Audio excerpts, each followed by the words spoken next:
Namaste dear aspirants, myself Bijon Baroy and welcome to my YouTube channel Let's Crack UGC Net Slat with Bijon Baroy. So dear aspirants, आज मैं आप लोगों के लिए एक special video बनाने जा रहा हूँ, वो भी यूजीसी नेट का जो पेपर 1 है, पेपर 1 से जो टॉपिक है रिसर्च एप्टीट्यूड, उस टॉपिक से मैंने आज आप लोगों के लिए 40 PYQs जो कि बहुत ही इम्पोर्टेंट है, सभी 40 PYQs। तो आप लोगों को हर एक क्वेश्चन को देखना है, आंसर करना है और साथ ही में उसको नोट डाउन कर लेना है, क्योंकि ये सभी क्वेश्चन बहुत ही इम्पोर्टेंट है और रिपीटेडली यूजीसी नेट का एग्ज़ाम में पूछा जा रहा है। तो चलिए अभी टाइम वेस्ट किए बिना क्वेश्चंस को हम लोग देखते हैं और उसको समझते हैं एंड आंसर करते हैं। वन मोर थिंग, आप लोग अपना आंसर को मतलब नोट डाउन करते रहिएगा और at the end of this video आपने कितना स्कोर किया है काइंडली कमेंट बॉक्स में मेंशन कीजिएगा। तो चलिए अभी क्वेश्चंस को देखते हैं। सो डियर एस्पायरेंट्स, आप सभी के लिए मैंने यूजीसी नेट का जो पेपर 1 है, पेपर 1 से जो रिसर्च एप्टीट्यूड का टॉपिक है उसमें से मैंने 40 PYQs आप सभी के लिए पिक किया है, जो बहुत ही इम्पोर्टेंट है और सभी PYQs आप लोगों को अच्छे से नोट डाउन कर लेना है और आप लोगों का स्कोर कितना होता है at the end of the video आप लोगों को बताना है। तो आज का पहला क्वेश्चन है, ए हाइपोथेसिस शुड बी कॉन्सेप्चुअली, क्या होना चाहिए एक हाइपोथेसिस को? It should be convoluted, complex and generic, या फिर कॉम्प्लेक्स, टफ एंड जनरल, या फिर सिंपल, क्लियर एंड स्पेसिफिक, या फिर ऑब्सक्योर, कॉम्प्लिकेटेड एंड सिंपल। देखिए, अगर हाइपोथेसिस के बारे में कहा जाए, हाइपोथेसिस बेसिकली क्या होता है? एक टेंटेटिव स्टेटमेंट होता है जिसको हम लोगों को प्रूफ करना होता है, राइट। तो हाइपोथेसिस बेसिकली क्या होना चाहिए? सिंपल, क्लियर एंड स्पेसिफिक होना चाहिए। तो इसका करेक्ट आंसर बन जाएगा कौन सा? Option C. Question number 2, mailed questionnaires, observation, interview and collective questionnaire are instances of. तो ये क्वेश्चन नेट जून 2019 में आया है। जो मेल क्वेश्चनरी है, observation, interview and collective questionnaire, वो सब बेसिकली किसका पार्ट होता है? सेकेंडरी सोर्सेस, या फिर पर्सनल सोर्सेस, या फिर प्राइमरी सोर्सेस, या फिर टर्शियरी सोर्सेस। तो देखिए, mail questionnaire, observation, interview and collective questionnaire, ये सभी क्या होता है? प्राइमरी सोर्सेस का इंटेंसेस होता है। तो इसका करेक्ट आंसर हो जाएगा option C. The study of why does stressful living results in heart attack can be classified as, तो इसका ऑप्शन, चार ऑप्शन में से कौन सा आंसर होगा? डिस्क्रिप्टिव रिसर्च का पार्ट है ये, या फिर एक्सप्लेनेटरी रिसर्च, या फिर कोरिलेशन रिसर्च, या फिर फिजिबिलिटी रिसर्च। तो देखिए, यहाँ पे हम लोग कुछ चीज़ को एक्सप्लेन करने का कोशिश कर रहे हैं कि स्ट्रेसफुल लिविंग कैसे हार्ट अटैक को रिजल्ट करता है, मतलब स्ट्रेसफुल लिविंग से कैसे हार्ट अटैक होता है लोगों को। तो यहाँ पे कुछ चीज़ को, मतलब कुछ पर्टिकुलर सब्जेक्ट को या फिर टॉपिक को हम लोग एक्सप्लेन करने का या फिर रीज़न को एक्सप्लेन करने का कोशिश कर रहे हैं। तो जब भी हम लोग किसी भी चीज़ को एक्सप्लेन करने का कोशिश करेंगे तो हो जाएगा किसका पार्ट? एक्सप्लेनेटरी रिसर्च का पार्ट हो जाएगा। क्वेश्चन नंबर 4 बहुत ही इंपॉर्टेंट क्वेश्चन है। During the research while recording observations, if an observer rates an individual based on the rating given in another aspect of interaction, this is termed as the. एक question बहुत ही important है, paper 1 में पूछा जाता है, साथ ही में आपका पेपर 2 जो कॉमर्स लोगों का होता है या फिर मैनेजमेंट लोगों का होता है, उन लोगों को क्वेश्चन में भी एक क्वेश्चन, मतलब पेपर में ये सब एक क्वेश्चन पूछा जाता है। तो यहाँ पे कहा क्या गया है, एक ऑब्जर्वेशन का रिजल्ट को आपने पिक किया है कोई दूसरा ऑब्जर्वेशन के रिजल्ट को आंसर करने के लिए। सपोज हम लोग कहते हैं ना कभी कभी, अरे ऐसा कहा जाता है नहीं कि, हम सपोज एग्जांपल हम दे रहा हूँ कि सपोज ए नाम का एक पर्सन है, ठीक है, उस पर्सन का लुक बहुत ही अच्छा है, ठीक है, तो उसका लुक बहुत ही अच्छा है, इसमें it means he is intelligent. तो उसका लुक के ऊपर बेस करके मैंने कह दिया कि वो इंटेलिजेंट है, बट एक्चुअल में जब मैंने उसका एग्जामाइन किया, उसको जांचा पड़ताल किया, तो पता चला वो देखने में तो ठीक है लेकिन उसका आईक्यू बहुत ही लो है। तो इसी को कहते हैं ना, एक जगह का ऑब्जर्वेशन लेके मैंने दूसरी जगह पे उसको चिपका दिया। जैसे वो देखने में अच्छा है तो इसका मतलब उसका आईक्यू भी क्या होगा? अच्छा होगा। तो दिस इज कॉल्ड व्हाट, इसको क्या कहा जाता है? इवैल्यूएशन इफेक्ट, या फिर an error of central tendency, या फिर हेलो इफेक्ट, या फिर कैटेगोरिकल इफेक्ट। तो बेसिकली इसको कहा जाता है आपका हेलो इफेक्ट या फिर हालो इफेक्ट बोल सकते हो। यानी कोई एक पर्टिकुलर ऑब्जर्वेशन का चीज़ उठा के आप दूसरे ऑब्जर्वेशन के ऊपर उसको चिपका रहे हो। Question number 5, the formulation of a research problem can be compare to. तो ये क्वेश्चन नेट जून 2019 में आया है। तो जो हम लोग रिसर्च प्रॉब्लम का जो हम लोग फॉर्म करते हैं ना, the formulation of research problem, जो रिसर्च प्रॉब्लम को हम लोग फॉर्मुलेट करते हैं वो बेसिकली किसके साथ रिलेटेड है? Lying the foundation of A building, या फिर building the walls of A home, या फिर painting the doors of A building, या फिर constructing the ceiling of a house. अगर वीडियो में नॉइज़ आ रहा है तो माफ़ कीजिएगा, एक पपी अभी नॉइज़ कर रहा है, उसमें भी कुछ भी चीज़ को देखा होगा शायद, इसीलिए। तो जो भी हो, तो रिसर्च अगर आप करना चाहते हो, ठीक है, रिसर्च करना चाहते हो, रिसर्च करने के लिए आपको क्या चाहिए? फर्स्ट ऑफ ऑल एक प्रॉब्लम चाहिए, ठीक है, एक प्रॉब्लम चाहिए या फिर रिसर्च क्वेश्चन चाहिए। अगर रिसर्च क्वेश्चन नहीं होगा, रिसर्च प्रॉब्लम नहीं होगा, आप रिसर्च कर पाओगे क्या? नहीं। सिमिलरली अगर आपको एक बिल्डिंग बनाना है, बिल्डिंग बनाने के लिए आपको क्या करना पड़ेगा? पहले तो 4 पिलर बनाना पड़ेगा, राइट। तो रिसर्च प्रॉब्लम का फॉर्मुलेशन को हम लोग किसके साथ कंपेयर कर सकते हैं? बिल्डिंग का फाउंडेशन के साथ कंपेयर कर सकते हैं। तो इसका करेक्ट आंसर बन जाएगा कौन सा? Option A, that is lying the foundation of a building. This question is also very important. The 4 approaches of knowing answers to research question according to Kerlinger. तो कर्लिंगर का अनुसार एक रिसर्च क्वेश्चन का जो क्वेश्चन जो है उसका answer का कौन सा अप्रोच होना चाहिए? वो 4 अप्रोच कौन सा है? Method of tenacity, method of intuition, method of authority, method of science, method of creativity. तो देखिए कर्लिंगर ने कोई क्रिएटिविटी का बात नहीं कहा है, तो ए ऑप्शन तो हट जाएगा। तो ई ऑप्शन अगर हट जाता है तो हम लोग कटिंग कॉन्सेप्ट का यूज़ करके बाकी का ऑप्शन देख लेते हैं। ई कहाँ पे है? ऑप्शन ए में है, तो ए नहीं होगा। देन आपका ऑप्शन डी में है, ये भी नहीं होगा। बच गया बी एन सी। तो बी एन सी में से मेथड ऑफ नॉन फंक्शनलिटी के बाद भी इन्होंने नहीं कहा है, तो एफ भी हट जाएगा। तो एफ किस में है? अभी ऑप्शन सी में है। तो बच गया कौन सा ऑप्शन? Option B only. यानी कर्लिंगर ने एक रिसर्च क्वेश्चन जो है उसका आंसर के लिए 4 अप्रोच के बारे में कहा है, that is method of tenacity, option A, और method of intuition, option B, option C method of authority, and option D method of science. तो इसका करेक्ट आंसर बन जाएगा ऑप्शन डी। आई होप समझ में आ गया। One way to measure the extent to which a measure is free of random error is to compute its random error, ठीक है, वो फ्री है कि नहीं उसको हम लोग कैसे जांच सकते हैं? तो इन चारों ऑप्शन में से कौन सा होगा? Test, retest, reliability, demand characteristics, content validity, या फिर एक्सपेरिमेंटर्स बायस। तो एक रैंडम एरर, कोई भी एक चीज़ हम लोग मतलब जैसे हम लोग सैम्पलिंग लेते हैं ना, सैम्पलिंग के टाइम में लोग रैंडमली कुछ भी चीज़ को पिक करते हैं, तो हमारा रैंडम एरर सटीक या रैंडम एरर को हम लोग कैसे मेज़र कर सकते हैं या उसको कैसे हम लोग एलिमिनेट कर सकते हैं? तो उसको हम लोग एलिमिनेट कैसे कर सकते हैं? बाय टेस्ट, रीटेस्ट, रिलायबिलिटी, ठीक है। जैसे अगर हम लोग बार बार टेस्ट करते रहेंगे और उसका रिजल्ट जो अगर हम लोगों को सेम मिलता रहेगा तो उससे उसका क्या होता है? टेस्ट का रिलायबिलिटी बढ़ जाता है और रैंडम एरर का चांस भी क्या होता है? वहाँ पे घट जाता है। Question number 8, in relation to code of conduct in research what does APA stand for? तो APA फुल फॉर्म, अपा का फुल फॉर्म बताना है। तो बेसिकली कौन सा होगा? अमेरिकन साइकोलॉजिकल एसोसिएशन, या फिर ऑस्ट्रेलियन साइकोलॉजिकल एसोसिएशन, या फिर एडवांस्ड साइकोलॉजिकल अथॉरिटी, या फिर association of psychological assessments.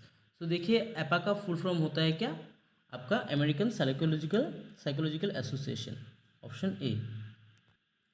Qualitative researchers criticize quantitative research for its tendency towards. So qualitative researchers जो होते हैं वो क्वांटिटेटिव रिसर्च को क्रिटिसाइज करते हैं on what basis? Option A reductionism, emphasise on evidence, obsession with creativity, focus on empiricism. तो देखिए ये 3 पॉइंट जो बात का BCD है, तीनों पॉइंट पॉजिटिव एस्पेक्ट के बारे में कह रहा है। तो क्वांटिटेटिव रिसर्च का अगर पॉजिटिव एस्पेक्ट होगा उसके ऊपर तो लोग क्रिटिसाइज़ करने नहीं जाएंगे, जो नेगेटिव पॉइंट है उसके ऊपर ही वो लोग क्रिटिसाइज़ करेंगे। तो BCD ये सभी क्या है, पॉजिटिव पॉइंट है किसका, क्वांटिटेटिव रिसर्च का। सिर्फ नेगेटिव पॉइंट कौन सा है, option A that is reductionism. तो क्वालिटेटिव रिसर्चर जो होते हैं वो लोग क्या करते हैं, क्वांटिटेटिव रिसर्च को रिडक्शनिज्म के बेस पे क्रिटिसाइज करते हैं। तो इसका करेक्ट आंसर बन जाएगा ऑप्शन ए। फिर से एक रैंडम एरर का ऊपर मैंने क्वेश्चन पिक किया है, तो ये भी प्रीवियस ईयर का ही क्वेश्चन है, मैंने ईयर नहीं मेंशन किया इसमें। Which method is appropriate to reduce random error? Random error को हम लोग कैसे रिड्यूस कर सकते हैं? ऑप्शन है select large sample size, administer test after gap of 1 week. ये तो नेगेटिव पॉइंट है, ये नहीं हो सकता है। ठीक है, रैंडम एरर को अगर हम लोगों को मिनिमाइज करना है तो after a gap of 1 week उसको एडमिनिस्टर करना ठीक नहीं होगा, कंटिन्यूसली हम लोगों को उसको क्या करना चाहिए, एडमिनिस्टर करना चाहिए। Then option C administer the treatment in the same way every time, administer manipulation check. देखिए सैंपल साइज लेने से सैम्पलिंग एरर क्या होता है, घट जाता है, लेकिन रैंडम एरर यहाँ पे रैंडम एरर का बात कहा गया है। तो अगर हम लोग सैंपल साइज का या फिर सैम्पलिंग एरर को अगर हम लोग क्या करना चाहते हैं, एलिमिनेट करना चाहते हैं, at that time large sample size चलता है। लेकिन अगर रैंडम एरर को हम लोग को मिनिमाइज करना है तो हम लोगों को क्या करना चाहिए, जो ट्रीटमेंट है उसको सेम वे में बार बार एडमिनिस्टर करना चाहिए। So administer the treatment in the same way every time. Question number 11 बहुत ही इंपॉर्टेंट क्वेश्चन है, तो आप लोगों को मैच करना है। तो ये क्वेश्चन को बेसिकली आप लोगों को देखना है कौन कौन सा ऑप्शन इसके साथ अच्छे से मैचिंग करता है। मैं इसको थोड़ा जूम कर देता हूँ ताकि आप लोग अच्छे से देख सको। तो आप लोगों को मैचिंग कर लेना है किसके साथ किसका मैचिंग बनेगा।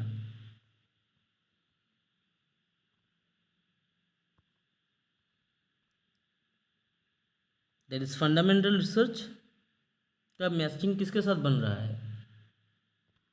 सो अगर फंडामेंटल रिसर्च के बारे में कहा जाता है ना, तो फंडामेंटल रिसर्च में हम लोग क्या करते हैं, बेसिकली थ्योरी बिल्डिंग के ऊपर ध्यान देते हैं। फंडामेंटल रिसर्च का मतलब ही होता है थ्योरी बिल्डिंग। तो फंडामेंटल रिसर्च बेसिकली क्या बात कहता है, थ्योरी बिल्डिंग का बात कहता है। तो फंडामेंटल रिसर्च का अगर हम लोग फंडामेंटल रिसर्च करते ही हम लोग किसके लिए, थ्योरी बिल्डिंग के लिए। तो इसके हिसाब से इसका ऑप्शन कौन सा किसके साथ मैच होगा, ऑप्शन 2 के साथ मैच हो जाएगा। और applied research B number, applied research में हम लोग क्या करते हैं, बोलिए। यहाँ पे अप्लाइड मतलब क्या, यूज़ करना। तो किसी चीज़ का कुछ भी मतलब थ्योरी का वहाँ पे एप्लीकेशन होगा। ठीक है, तो यहाँ पे exploring the possibility of a theory for use in various situations. तो बी का मैचिंग बन रहा है 4 के साथ। Then action research, action research किस चीज़ का बात करता है। एक्शन रिसर्च में हम लोग इमीडिएट सोल्यूशन देखते हैं, यानी improving an existing situation through use of interventions. जब भी इम्प्रूविंग करने का आ जाएगा एग्जिस्टिंग सिचुएशन या फिर इमीडिएट प्रॉब्लम को सॉल्व करने का बात आ जाएगा, तभी क्या हो जाएगा, वो एक्शन रिसर्च के अंदर में आ जाता है। तो इसके हिसाब से सी का मैचिंग बन रहा है 3 के साथ। And evaluative research, evaluative research में क्या होता है, इवैल्यूएटिव रिसर्च में हम लोग क्या करते हैं, we try to find out the extent of perceive impact of an intervention.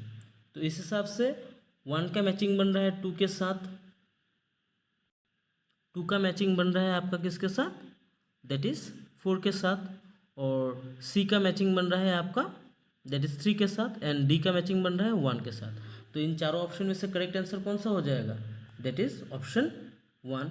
देखिए ऑप्शन 1 में इस सभी ऑप्शन के साथ मैचिंग बन रहा है, तो इसका करेक्ट आंसर बन जाएगा ऑप्शन 1। आई होप समझ में आ गया। Question number 12, which of the following action sets best best represent an action research cycle. तो एक्शन रिसर्च का जो साइकिल है उसको रिप्रेजेंट करता है। एक्शन रिसर्च में हम लोग क्या करते हैं बताइए। पहले तो हम लोग को प्लान करना होता है, ठीक है। तो अगर हम लोग प्लान को पकड़ लेते हैं तो बाद बाकी ऑप्शन तो ऐसे ही हट जाता है। प्लान सिर्फ एक ही ऑप्शन में पहले है, ये वाला तो ऑप्शन में नहीं होगा, रिफ्लेक्ट होगा यहाँ पे नहीं होगा, यहाँ पे ऑब्जर्व दे के लिखा है ये भी नहीं होगा, एक्ट भी नहीं होगा। पहले हम लोग प्लान करते हैं, उसके बाद एक्ट करते हैं, उसके बाद ऑब्जर्व एंड उसके बाद रिफ्लेक्ट होता है। तो उसके हिसाब से आंसर बन जाएगा option B. Question number 13, which of the following sequences of research steps is nearer to scientific method? So research steps का ऊपर क्वेश्चन है और आप लोगों को बताना है इन चारों ऑप्शन में से कौन सा साइंटिफिक मेथड का करीब करीब है, या फिर साइंटिफिक मेथड जो हम लोग फॉलो करते हैं रिसर्च करने के टाइम में, तो कौन सा ऑप्शन इसको इंडिकेट कर रहा है। तो देखिए, कोई भी अगर साइंटिफिक रिसर्च करना होता है, पहले तो हम लोगों को क्या करना होता है, रिसर्च क्वेश्चन उसको डिफाइन करना पड़ता है, डिफाइनिंग अ प्रॉब्लम, या फिर रिसर्च प्रॉब्लम को हम लोग को निकालना पड़ता है। तो हम लोग को पहले क्या करना पड़ेगा, आपका डिफाइनिंग अ प्रॉब्लम, देन उसके बाद identifying the cause of the problem, defining a population, drawing a sample, collecting data and analysis result. So इस हिसाब से करेक्ट आंसर बन जाएगा ऑप्शन 3, क्योंकि यहाँ पे पहले बात कहा गया है आपको किसको, डिफाइनिंग अ प्रॉब्लम के बारे में कहा गया है, ठीक है। बिकॉज रिसर्च का स्टेप में पहला स्टेप कौन सा होता है, डिफाइनिंग अ प्रॉब्लम आ जाता है। तो इसी ऑप्शन से हम लोग, वही पॉइंट से हम लोग क्या कर सकते हैं, इस चारों ऑप्शन में से आंसर को निकाल सकते हैं easily. The problem of research ethics is concern with which aspect of research activities. तो रिसर्च एथिक्स का जो प्रॉब्लम है इन चारों ऑप्शन में से किसके साथ रिलेटेड है। Following the prescribe format of a thesis, no, इसके साथ रिलेटेड नहीं है रिसर्च एथिक्स का problem. Data analysis through qualitative और क्वांटिटेटिव टेक्निक्स, ये नहीं है। Then defining the population of research, ये भी नहीं है। बेसिकली रिसर्च एथिक्स का जो प्रॉब्लम है वो कंसर्न होता है किसके साथ, आपका एविडेंस बेस्ड रिसर्च रिपोर्टिंग के ऊपर। तो इसका करेक्ट आंसर बन जाएगा option 4। Question number 15, in which of the following activities potential of nurturing creative and critical thinking is relatively greater. तो किस में ज़्यादा पोटेंशियलिटी होता है, प्रिपेयरिंग रिसर्च समरी, नो, इस ये तो नहीं होगा। देन प्रेजेंटिंग ए सेमिनार पेपर, इसमें भी नहीं होगा, ये थोड़ा बहुत ही नैरो अप्रोच के बारे में कह रहा है। पार्टिसिपेशन इन रिसर्च कॉन्फ्रेंस, हाँ, कॉन्फ्रेंस एक ग्रेटर टर्म है, तो इसका आंसर बन जाएगा ऑप्शन 3। बिकॉज कॉन्फ्रेंस में क्या हो सकता है, कॉन्फ्रेंस में ज़्यादा पोटेंशियलिटी है, जहाँ पे हम लोग क्या कर सकते हैं, क्रिएटिव एंड क्रिटिकल थिंकिंग को क्या कर सकते हैं, नर्चर कर सकते हैं। बिकॉज वहाँ पे लॉन्ग डिस्कशन होता है। Question number 16, which of the following research types focuses on ameliorating the prevailing situation। तो ameliorating prevailing situation मतलब कोई भी एक प्रॉब्लम वाला सिचुएशन है उसको सॉल्व करने के ऊपर करने का बात कह रहा है। तो इन चारों ऑप्शन में से कौन सा होगा, वो फंडामेंटल रिसर्च होगा, या फिर अप्लाइड रिसर्च, या फिर एक्शन रिसर्च, या फिर एक्सपेरिमेंटल रिसर्च। तो मैंने अभी भी कहा है, जस्ट 2 क्वेश्चन पहले ही मैंने कहा था आपको कि एक्शन रिसर्च हम लोग कब यूज़ करते हैं, जब कोई इमीडिएट प्रॉब्लम क्रिएट होता है उसको सॉल्व करने के लिए हम लोग क्या करते हैं, यूज़ करते हैं। तो इस हिसाब से आंसर बन जाएगा option C, action research. Question number 17, a researcher attempts to evaluate the effect of method of feeding on anxiety proneness of children, which method of research would be appropriate for this. इसके लिए कौन सा method appropriate होगा, case study method, experimental method, या फिर x post factor method, या फिर survey method. तो सपोज आप एक रिसर्चर हो और आपको जो एक इफेक्ट के बारे में जानना है, मेथड यूज़ करेंगे आप कि feeding on anxiety proneness of children. तो कोई एक चीज़ होने के बाद जो हम लोग करते हैं, यानी कोई एक इवेंट हो चुका है, उसके बाद अगर उसके ऊपर हम लोग इन्वेस्टिगेशन स्टार्ट करते हैं, उसी को क्या कहते हैं, एक्स पोस्ट फैक्टो मेथड। तो यहाँ पे उसी चीज़ का बारे में बताया गया है। तो इस सिचुएशन को डील करने के लिए हम लोगों को एक्स फैक्टो मेथड का यूज़ करना पड़ेगा। तो इसका करेक्ट आंसर बन जाएगा option C. In which of the following arrangements a wider spectrum of ideas and issues may be made possible. तो रिसर्च आर्टिकल होगा, या फिर वर्कशॉप मोड, या फिर कॉन्फ्रेंस, या फिर सिंपोजियम। तो मैंने इसका आंसर जस्ट 2 क्वेश्चन पहले बताया है, एक क्वेश्चन पहले शायद बताया होगा। तो वाइडर एस्पेक्ट के बारे में अगर कहा जाए तो कौन सा चीज़ हो जाएगा, वो हो जाएगा conference. Which of the following is susceptible to the issue of research ethics. ये क्वेश्चन बहुत ही इंपॉर्टेंट है, ये क्वेश्चन को 2019 में भी पूछा गया था। तो inaccurate application of statistical techniques, faulty research design, या फिर चॉइस ऑफ सैम्पलिंग टेक्निक्स, या फिर reporting of research findings. Basically research ethics का जो इशू होता है वो किसके साथ एसोसिएटेड है, वो मैंने बताया था। वो बेसिकली आप लोगों का रिसर्च रिपोर्ट का जो रिसर्च का जो फाइंडिंग है उसके साथ, यानी reporting of research findings. In finalizing a thesis writing format, which of the following would form part of supplementary pages? तो हम लोग जब रिसर्च रिपोर्ट बनाते हैं ना, तो वहाँ पे हम लोगों को कौन सा चीज़ को मतलब सप्लीमेंट्री पेजेस में डालना पड़ता है, या फिर किस चीज़ के लिए हम लोगों को सप्लीमेंट्री पेजेस का ज़रूरत पड़ता है? Option A table of contents, no, ये तो रिसर्च का मेन पार्ट होता है। कंक्लूजन ऑफ द स्टडी, यहाँ पे भी मेन पेजेस चाहिए हम लोगों को। Bibliography and appendices, then list of levels and figures. List of levels and figures के लिए तो मेन पेजेस चाहिए। सिर्फ बिब्लियोग्राफी एंड अपेंडिक्सेस के लिए हम लोगों को क्या चाहिए, सप्लीमेंट्री पेजेस चाहिए, एक्स्ट्रा पेजेस। तो इसका आंसर बन जाएगा option C. Question number 21, the issue of research ethics में be considered pertinent at which stage of research. ये क्वेश्चन भी रिपीट हुआ है 2019 या 20 में आया है शायद, ठीक है। तो मैंने उसको मेंशन नहीं किया, लेकिन 2017 में आया था, ये श्योर है।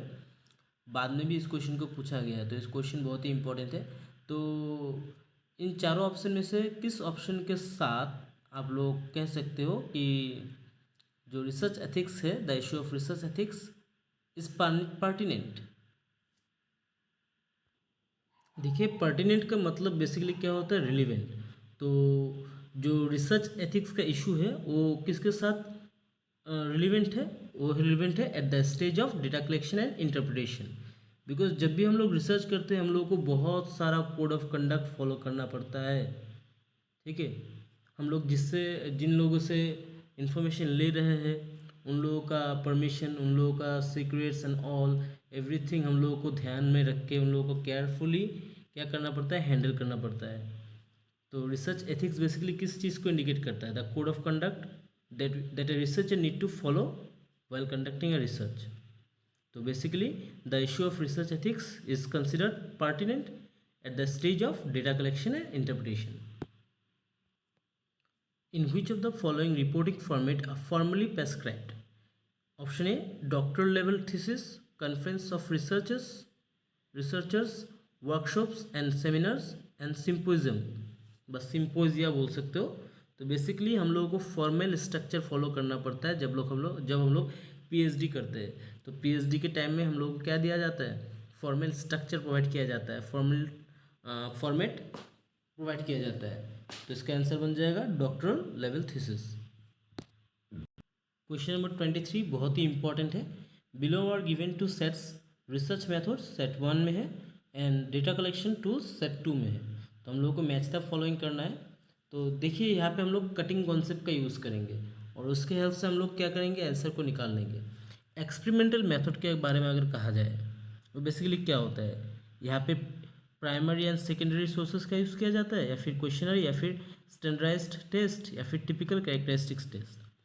तो देखिए, अगर हिस्टोरिकल मेथड के बारे में मैं कहूँ तो हिस्टोरिकल मेथड में हम लोग क्या कर सकते हैं, both primary and secondary source का यूज़ करते हैं। तो डी का मैचिंग तो बन रहा है 1 के साथ, ठीक है, डी का मैचिंग बन रहा है 1 के साथ, और 1 और डी का मैचिंग किस में है, सिर्फ ऑप्शन 2 में है और ऑप्शन 4 में है, यानी ऑप्शन 1 और ऑप्शन 3 तो कट गया। अभी उसके बाद देखते हैं किसके साथ मैच होता है। एक्स पोस्ट फैक्टो मेथड के बारे में मैंने कहा था, राइट। तो इसमें हम लोग क्या कर सकते हैं, चलिए, अगर ए पॉइंट भी आप लोगों को पता नहीं है तो आप लोगों को सिंपली याद रखना है, एक्सपेरिमेंटल मेथड जो होता है वो क्या होता है, स्टैंडर्डाइज्ड टेस्ट होता है। तो ए का मैचिंग किसके साथ बन रहा है, 3 के साथ बन रहा है। सो ए का मैचिंग 3 सिर्फ एक ही ऑप्शन में है, दैट इज ऑप्शन नंबर 2 में है, और इसी से आप लोग क्या कर सकते हो, करेक्ट आंसर निकाल सकते हो, यानी इस क्वेश्चन का आंसर बन जाएगा ऑप्शन 2। तो एक्सपेरिमेंटल मेथड क्या होता है, स्टैंडर्डाइज्ड टेस्ट होता है, और एक्स पोस्ट फैक्टो जो होता है वो क्या होता है, एक टिपिकल कैरेक्टरिस्टिक्स टेस्ट होता है। एंड डिस्क्रिप्टिव सर्वे मेथड जो होता है वो बेसिकली क्या होता है, उसमें हम लोग क्वेश्चनरी का यूज़ करते हैं। क्लियर? आई होप समझ में आ गया। अगेन क्वेश्चन नंबर 24 में आप लोगों को रिसर्च स्टेप्स जो होता है उसके ऊपर क्वेश्चन दिया गया है। ये भी 2017 में आया था। तो आप लोगों को सही स्टेप का लॉजिकल सीक्वेंस बताना है। तो कौन सा होगा? पहले तो मैंने बताया ही था कि रिसर्च में हम लोग क्या करते हैं, पहले तो प्रॉब्लम फॉर्मुलेशन होता है, और प्रॉब्लम फॉर्मुलेशन ए में है, सी में है एंड डी में है। तो इसके हिसाब से बी ऑप्शन तो कैंसिल हो गया, ऑप्शन बी कैंसिल हो गया। उसके बाद हम लोग डायरेक्ट एनालिसिस में जाते हैं क्या? प्रॉब्लम फॉर्मुलेशन के बाद डायरेक्ट एनालिसिस में जंप करते हैं? नो। तो इसके हिसाब से ए ऑप्शन भी कट गया। Then deciding about the sample and data collection, no. Problem formulation के बाद हम लोग हाइपोथेसिस मेकिंग करते हैं, ठीक है। तो ये ऑप्शन किस में है? ऑप्शन सी में है, यानी C option is the correct answer for this question. Clear? सिर्फ आप लोगों को कुछ चीज़ याद रखना है और उससे आप लोगों का आंसर बन जाता है। आपको सब कुछ याद रखने का ज़रूरत नहीं है। कुछ कुछ पॉइंट जो आप लोगों को लॉजिकली सोचना है और उसके बाद में आप लोग आंसर कर सकते हो। यहाँ पे कट गया है ये वाला, ये डिसाइडिंग अबाउट द सैंपल है, वो नहीं होगा ऑप्शन 4, इसका आंसर होगा option 3। The principal of a school conducts an interview session of teachers and students with a view to explore the possibility of their enhanced participation in a school program. This endeavor may be related to which type of research? इस question को answer करने के लिए मैं आप लोगों को एक इजी हिंट देता हूँ, ठीक है। बहुत ही आसानी से आप लोग इस क्वेश्चन को आंसर कर सकते हो। इस रिसर्च को हम लोग ज़्यादातर स्कूल, कॉलेजेस, एजुकेशनल इंस्टीट्यूशन में यूज़ करते हैं। तो इस रिसर्च को टीचर्स लोग ज़्यादा यूज़ करते हैं बेसिकली। तो ये कौन सा रिसर्च है? That is your action research, ठीक है। तो इसका करेक्ट आंसर बन जाएगा option C. Question number 26, from the following list of statements identify the set which has negative implications for research ethics. जो रिसर्च एथिक्स के अगेंस्ट में बात करता है वही सब पॉइंट को निकालना है, ठीक है। A researcher critically looks at the findings of another research, ये तो ठीक है। रिसर्च करने से पहले दूसरा कोई अगर रिसर्च किया है उसके ऊपर, उसको क्रिटिकली वो क्या कर रहा है, देख रहा है। तो ये बात तो सही है, ये तो गलत नहीं हो सकता है, ठीक है। ये इसका आंसर नहीं हो सकता, यानी ऑप्शन 1 जहाँ पे है उसको कट कर देंगे हम लोग, ठीक है। ऑप्शन 1 कहाँ पे है? आपका 1 में है, तो ए वाला आंसर तो इसका नहीं होगा। देन 1 कहाँ पे है? आपका 4 में है, तो 4 भी इसका पार्ट नहीं होगा। बच गया सिर्फ ऑप्शन 2 एंड 3। उसके बाद देखते हैं, related studies are cited without proper references. ये बात तो नेगेटिव है, बिकॉज ये रिसर्च एथिक्स के अगेंस्ट में बात कर रहा है। हम लोग प्रॉपर रेफरेंसेस फॉलो नहीं कर रहे हैं, तो ये गलत बात है, रिसर्च एथिक्स के अगेंस्ट में जाता है। तो ये हो सकता है, तो ऑप्शन 2 है, दोनों में ही है। चलो इससे पता नहीं चल रहा है, नेक्स्ट देखते हैं। Research findings are made the basis for policy making, yes, ये बात तो सच है। रिसर्च फाइंडिंग्स क्या करता है? पॉलिसी मेकिंग का बेसिस बनता है, तो ये बात तो सही है। ये भी इसका आंसर नहीं होगा। यहाँ पे हम लोग को नेगेटिव पॉइंट निकालना है, लेकिन ये पॉजिटिव बात कर रहा है, तो 3 हट जाएगा। 3 ऑप्शन नंबर 2 में है, तो वो अगर हट जाएगा तो बच गया कौन सा? Option number 3। तो इसी से हम लोगों को करेक्ट आंसर मिल जाता है। इसका करेक्ट आंसर बन जाएगा कौन सा? ऑप्शन 3। और बाद बाकी पॉइंट देख लेते हैं। A research study is replicated with a view to verify the evidences from other researches, या ये बात तो सही है, पॉइंट पॉजिटिव पॉइंट है, तो ये भी इसका आंसर नहीं होगा। तो बच जाता है next, both policy making and policy implementing processes are regulated in terms of preliminary studies, no, ये गलत पॉइंट है। तो इसके हिसाब से करेक्ट आंसर बन रहा है कौन सा? आपका बन रहा है 2, 4 एंड 6, यानी ऑप्शन नंबर 3। आई होप समझ में आ गया। इन qualitative research paradigm which of the following features में बी कंसिडर्ड एज क्रिटिकल। तो क्वालिटेटिव रिसर्च में हम लोग किस किस पॉइंट को कंसिडर कर सकते हैं क्रिटिकल? बोलिए कौन सा होगा? Option A, option 1 data collection with standardized research tools, या फिर sampling design with probability sampling techniques, या फिर data collection with bottom up empirical evidence, या फिर data gathering to take place with top down systematic evidences. तो कौन सा point यहाँ पे क्रिटिकल है in terms of qualitative research? इसका देखिए क्रिटिकल अगर कहा जाए क्वालिटेटिव रिसर्च के टर्म में तो हो जाएगा डेटा कलेक्शन में बहुत दिक्कत होता है with bottom of empirical evidences, because एक क्वालिटेटिव चीज़ के बारे में कहा गया है जिसके बारे में ज़्यादा इन्फॉर्मेशन आप लोगों को नहीं होता है। और क्वालिटेटिव एक्सपेक्ट क्या होता है, आप सभी को पता है क्वांटिटेटिव को आप तो क्वांटिटेटिव टर्म्स से मेज़र कर सकते हो, लेकिन क्वालिटेटिव चीज़ को आप लोग क्वांटिटेटिव टर्म्स में मेज़र नहीं कर सकते। तो data collection with bottom up empirical evidences क्या है, क्रिटिकल पॉइंट है क्वालिटेटिव रिसर्च में। The format of thesis writing is the same as in, so thesis writing का फॉर्मेट कहाँ पे सेम होता है, preparation of a research paper article, या फिर राइटिंग अ सेमिनार प्रेजेंटेशन और रिसर्च डेजर्टेशन, या फिर presenting a workshop conference paper. Format of thesis writing is same as in, वो होता है रिसर्च डेजर्टेशन में जो हम लोग पीएचडी में करते हैं बेसिकली। ठीक है, तो इसका आंसर बन जाएगा option 3। Question number 29, which of the following is an initial mandatory requirement for pursuing research? Research करने के लिए सबसे पहला इनिशियल पॉइंट कौन सा होना चाहिए? Developing a research design? No dear, हम लोग पहले रिसर्च डिज़ाइन को नहीं बनाते हैं। Formulating a research question? Yes, because formulating a problem, formulation of a problem and research question is same, तो इसका करेक्ट आंसर बन जाएगा कौन सा, ऑप्शन 2। बाद बाकी पॉइंट देखने का भी ज़रूरत नहीं है। आप समझ में आ गया? रिसर्च अगर करना है तो पहले तो हम लोगों को क्या करना पड़ेगा, रिसर्च का क्वेश्चन बनाना पड़ेगा, ठीक है ना। A researcher intends to explore the effect of possible factors for the organization of effective midday meal interventions. Which research method will be most appropriate for the study?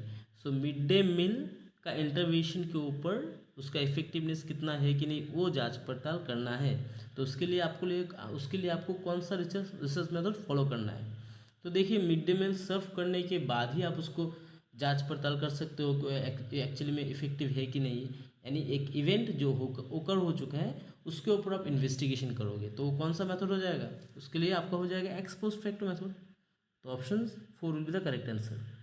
अगर मैंने कहीं पे भी अगर गलती से कुछ गलत कर दिया है इस वीडियो में तो माफ़ कीजिएगा मुझे, बिकॉज मैं वन टेक शॉट ले रहा हूँ तो मुझे डायरेक्ट एक्सप्लेन करना पड़ रहा है आप लोगों को, तो कहीं पे उल्टा पुल्टा मैं बोल सकता हूँ, उल्टा पुल्टा, ठीक है ना।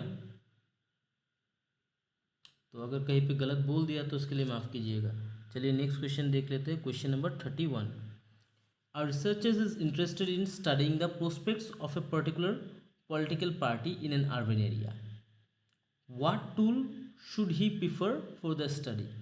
तो यहाँ पे क्या कहा है, prospects of a political party in urban area, उसके बारे में जानना चाहता है। तो उसके लिए आपको मतलब वो कौन सा स्टडी को प्रिफर करेगा, रेटिंग स्केल, इंटरव्यू, क्वेश्चनरी या फिर शेड्यूल?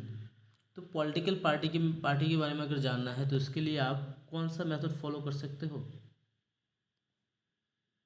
वो क्या करेगा, रेटिंग स्केल का यूज़ करेगा या फिर इंटरव्यू या फिर क्वेश्चनरी या फिर शेड्यूल?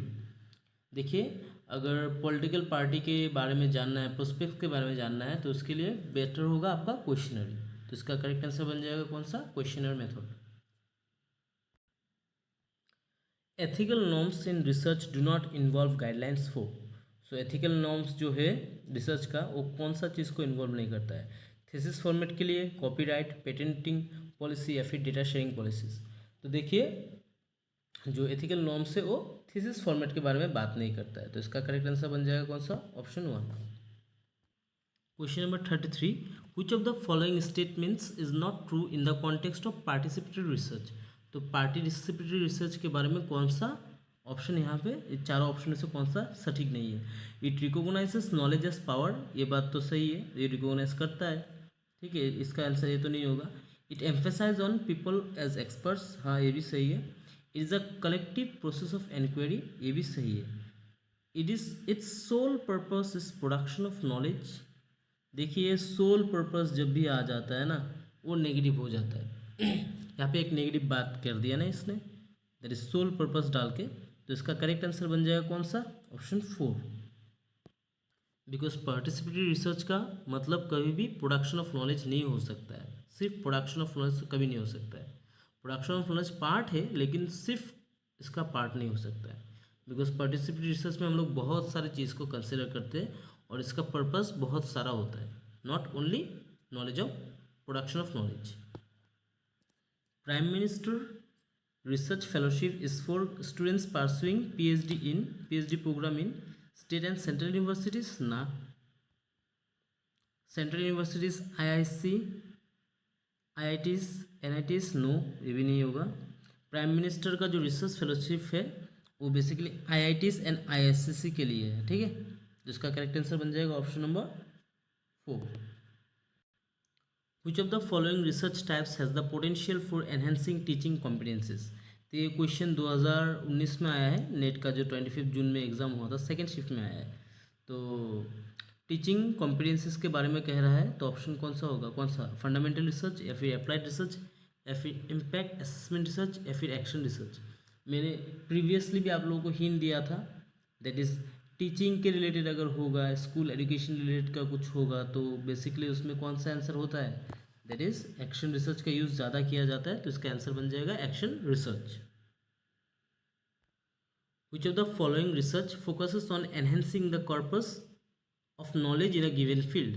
तो ये 2020 में आया है, ऑप्शन होगा option a action research, option be applied research या फिर इवेलुएटिव रिसर्च या फिर फंडामेंटल रिसर्च। देखिए यहाँ पे नॉलेज को बढ़ाने का बात कर रहा है या फिर थ्योरी यानी थ्योरी बिल्डिंग का बात कर रहा है। तो बेसिकली थ्योरी बिल्डिंग का जब भी बात आएगा, नॉलेज गेन करने का बात आएगा, नॉलेज बढ़ाने का बात आएगा, जो एनहेंस करेगा नॉलेज को, वो बेसिकली कौन सा रिसर्च होता है, फंडामेंटल रिसर्च होता है। तो इसका आंसर बन जाएगा ऑप्शन डी। आई होप समझ में आ गया। क्वेश्चन नंबर 37 को देखते हैं। The conclusion oblique finding of which type of research can not be generalized to other situations. तो ये 2014 में ये क्वेश्चन आया है, लेकिन ये क्वेश्चन 2019-20 में भी आया है आई गेस, ठीक है, 19 या 20 में शायद आया है। तो ये क्वेश्चन बहुत ही इंपॉर्टेंट है, ये क्वेश्चन रिपीट हो रहा है ना, इसलिए तो नेक्स्ट आपका जो अपकमिंग एग्जाम है उसमें भी ये क्वेश्चन रिपीट हो सकता है, तो ये क्वेश्चन इंपॉर्टेंट है आप लोगों के लिए। तो बेसिकली हम लोग क्या कर सकते हैं, जो जिसका मतलब कंक्लूजन और फाइंडिंग्स को हम लोग दूसरे रिसर्च में यूज़ नहीं कर सकते या फिर जनरलाइज नहीं कर सकते, can not be generalise to other situation. तो ये बेसिकली डेस्क्रिप्टिव रिसर्च का पार्ट है। क्वेश्चन आंध्र प्रदेश का जो सेट का एग्जाम हुआ था उसमें भी एक क्वेश्चन पूछा गया था 2019 में। Next question number 38, according to one paradigm of research following sequence is followed by researchers. ये क्वेश्चन 2019 में आया है। थ्योरी, उसके बाद आएगा जनरेशन ऑफ हाइपोथेसिस, उसके बाद data collection, data analysis and results, then उसके बाद आएगा हाइपोथेसिस कंफर्म्ड और rejected, revision of theory. This way of conceptualising research is based on which of the following. तो ये कौन सा रिसर्च का पैराग्राम है बताइए, इंडक्टिव अप्रोच का या फिर डिडक्टिव अप्रोच का या फिर क्वालिटेटिव अप्रोच या फिर इंटरप्रेटिव अप्रोच। थ्योरी, उसके बाद generation of hypothesis, data collection, data analysis, hypothesis confirmation, revision of theory. तो ये किसका पार्ट है, ये है बेसिकली आपका डिडक्टिव अप्रोच के बारे में यहाँ पे कहा गया है। तो ये डिडक्टिव अप्रोच का पैराग्राम है। Question number 39, in using the hypothetico deductive research paradigm which of the following sequence is considered appropriate. तो बताइए इन चारों ऑप्शन में से कौन सा होगा। हाइपोथेटिको डिडक्टिव रिसर्च के बारे में दिया गया है paradigm. Hypothesis making, hypothesis testing, arriving at generation and conclusion, ये तो नहीं होगा। फर्स्ट ऑफ ऑल हम लोग क्या करते हैं, हम लोग तो रिसर्च प्रॉब्लम को फर्स्ट क्या करते हैं, ढूंढ लेते हैं ना। तो एस्टेब्लिशिंग और रिसर्च प्रॉब्लम वो तो पहला आना चाहिए। जो भी क्वेश्चन, जो भी मतलब हाइपोथेटिक डिडक्टिव हो, वहाँ पे क्या आना चाहिए, पहले एस्टेब्लिशिंग रिसर्च प्रॉब्लम आना चाहिए। तो ये ऑप्शन ए कैंसिल हो जाएगा, सी कैंसिल हो जाएगा, ऑप्शन डी भी कैंसिल हो जाएगा, बच गया कौन सा, ऑप्शन बी। तो इस पॉइंट से हम लोग आंसर को निकाल सकते हैं, that is establishing a research problem. तो करेक्ट आंसर बन जाएगा क्वेश्चन नंबर 39 के लिए, that is option B. So guys, आज का last question but not the least, आप लोगों को वीडियो देख के कैसा लगा है आप लोग काइंडली कमेंट बॉक्स में बताइएगा। और भी अगर आप लोगों को रिसर्च रिलेटेड या फिर यूजीसी नेट का पेपर 1 के रिलेटेड कोई भी टॉपिक के ऊपर अगर आप लोगों को वीडियो चाहिए और भी POAQs वीडियो चाहिए, do mention the comment box. I will try my best to bring new videos for you guys. तो चलिए अभी क्वेश्चन नंबर 40 का आंसर बताइए। Which are the following research procedures will figure under the post positivistic approach. Post positivistic approach के अंदर आएगा कौन सा? Normative survey, experimental study, ethnographic study या फिर एक्स पोस्ट फैक्टो स्टडी। तो यहाँ पे पोस्ट पॉजिटिविटी अप्रोच के बारे में बताया गया है, जहाँ पे हम लोग क्या करते हैं बता सकते हो? जो कि एक क्या होता है क्वालिटेटिव रिसर्च मेथड है, राइट। पोस्ट पॉजिटिविस्टिक अप्रोच क्या है? क्वालिटेटिव टर्म है या क्वालिटेटिव रिसर्च मेथड है। तो इसके अंदर बेसिकली एथनोग्राफिक आता है, फेनोमेनोलॉजिकल आता है और एक्शन रिसर्च आता है। तो यहाँ पे तो ना तो फेनोमेनोलॉजिकल है ना तो एक्शन रिसर्च है, तो रह गया कौन सा? Ethnographic study. तो इसका करेक्ट आंसर बन जाएगा कौन सा? Option C. और एथनोग्राफिक स्टडी में हम लोग क्या करते हैं? बेसिकली कोई भी कल्चर के बारे में हम लोग जानने का कोशिश करते हैं। आप लोग वो डिस्कवरी वाला चैनल देखे होंगे ना, नेशनल ज्योग्राफी का डिस्कवरी वाला चैनल, कभी कभी उसमें दिखाई देता था कि जो मतलब लोग था कोई कोई रिसर्चर क्या करता है, कोई कोई ट्राइब के अंदर चला जाता है, अंदर जाके वहीं पे रह दे के उन लोगों का कल्चर कैसा है, उन लोगों का ट्रेडिशन क्या है, उन लोगों का रहन सहन कैसा है, उसके बारे में स्टडी करता है। ठीक है, तो एथनोग्राफिक स्टडी में वही होता है, रिसर्चर क्या करता है, किसी एक पर्टिकुलर सब्जेक्ट के बारे में अगर वो स्टडी करना चाहता है तो उनके साथ रहकर उनके कल्चर को, उनको ट्रेडिशन को, उन लोगों का मतलब रहन सहन को सब कुछ ऑब्जर्व करता है। ठीक है, सो गाइस दैट्स इट। आज का 40 वाला क्वेश्चन, 40 क्वेश्चन ख़त्म। आई होप ये वीडियो देख के आप लोगों को अच्छा लगा है, और अगर अच्छा लगा है तो do comment in the comment section, और कितना स्कोर आपने किया है वो भी मेंशन कीजिए। और भी अगर ऐसा टॉपिक के ऊपर वीडियो चाहिए या फिर UGC नेट पेपर 1 का कोई भी टॉपिक के ऊपर आप लोगों को वीडियो चाहिए, आप लोग कमेंट बॉक्स में मेरे को मेंशन करके बोल सकते हो। तो guys till then keep watching, keep learning and keep growing. Thanks for watching. धन्यवाद।